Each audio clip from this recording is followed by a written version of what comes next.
की यूजफुलनेस है। Question number 6, what are amphoteric oxides, give 2 example of amphoteric oxides. Amphoteric oxide क्या होते हैं, इसके 2 एग्जांपल दें। Those oxides that behave both as acidic and basic oxides are called amphoteric oxides. ऐसे oxide जो कि एसिडिक और बेसिक दोनों ही ऑक्साइड की तरह बिहेव करते हैं, वैसे ऑक्साइड को हम एम्फोटेरिक ऑक्साइड कहते हैं। इस इनके एग्जाम्पल हैं aluminium oxide Al2O3, zinc oxide ZnO। Question number 7, name 2 metals which will displace hydrogen from dilute acids and 2 metals which will not। ऐसे 2 मेटल के नाम बताएं जो कि डाइल्यूट एसिड से हाइड्रोजन को रिप्लेस कर सकता है, और ऐसे 2 मेटल के नाम बताएं जो कि डाइल्यूट एसिड से हाइड्रोजन को रिप्लेस नहीं कर पाएगा। तो आइए एक बार रिएक्टिविटी सीरीज जो हमने ऊपर देखी उसे एक बार और देखें।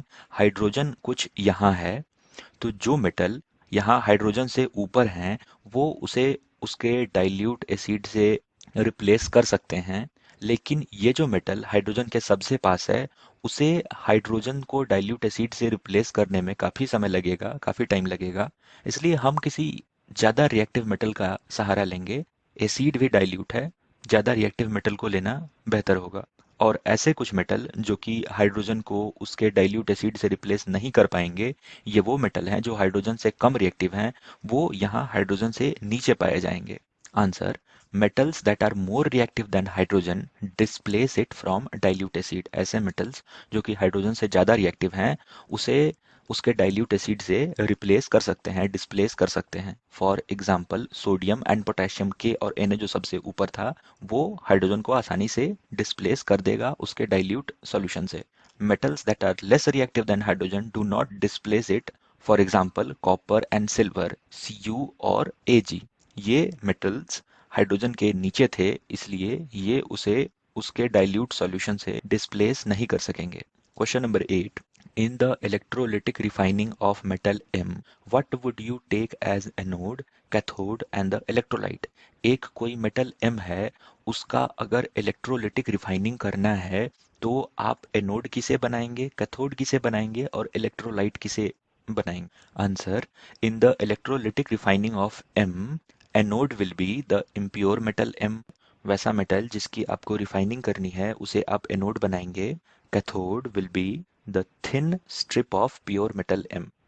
उसी मेटल का एक प्योर पार्ट को हम कैथोड बनाएंगे, और जो इलेक्ट्रोलाइट होगा वो उसी मेटल का सॉल्ट सॉल्यूशन होगा। Electrolyte will be the salt solution of the metal M। Question number 9, Pratyush took sulfur powder on a spatula and heated it.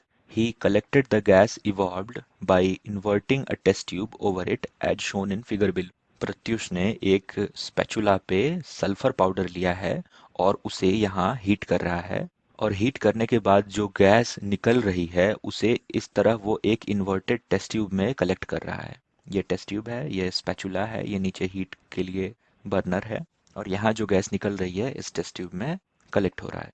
तो क्वेश्चन है, what will be the action of gas on dry litmus paper, moist litmus paper. Right a balanced chemical equation for the reaction taking place. ये जो gas निकल रहा है उसका dry litmus paper पे क्या एक्शन होगा, मॉइस्ट लिटमस पेपर पे क्या एक्शन होगा, और केमिकल रिएक्शन क्या होंगे, इसे बैलेंस करके बताना। So the answer is, there will be no action on dry litmus paper. इस गैस का ड्राई लिटमस पेपर पे कोई भी एक्शन नहीं होगा। दूसरा है मॉइस्ट लिटमस पेपर के बारे में, since the gas is sulphur dioxide SO2, जो कि सल्फर पाउडर को हीट करने के बाद निकल रहा है, it turns moist blue litmus paper to red because sulphur dioxide reacts with moisture to form sulphurous acid. Sulphur dioxide blue litmus paper को रेड कर देगा क्योंकि सल्फर डाइऑक्साइड मॉइस्चर के साथ रिएक्ट करने के बाद सल्फ्यूरस एसिड बनाता है। और अगर आप बैलेंस्ड रिएक्शन देखना चाहें तो यह है sulphur solid plus oxygen gas heat करने के बाद बनाता है SO2 gas, sulphur dioxide gas, जिसे टेस्ट ट्यूब में कैप्चर किया जा रहा है।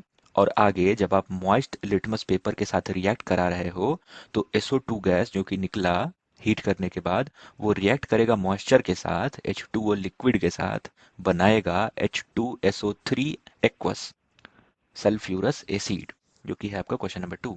उसमें ये रिएक्शन हो रही। Question number 10, state two ways to prevent rusting of iron.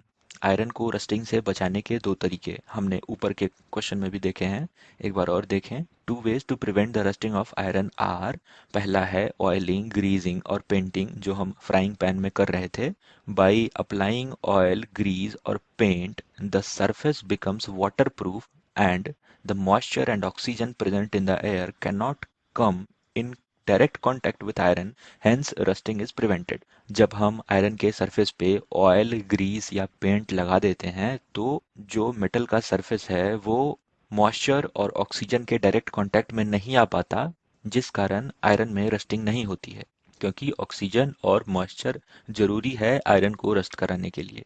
और दूसरा तरीका है गैल्वेनाइजिंग, जो कोटिंग की बात हम कर रहे थे फ्राइंग पैन वाले क्वेश्चन में। An iron article is coated with layer of zinc metal which prevents the iron to come in contact with oxygen and moisture, hence rusting is prevented। तो दूसरा तरीका है गैल्वेनाइजिंग। इसमें आयरन के ऊपर एक जिंक की कोटिंग चढ़ाई जाती है, जिससे वो ऑक्सीजन और मॉइस्चर के कांटेक्ट में नहीं आता, जिससे रस्टिंग से वो बचा रहता है।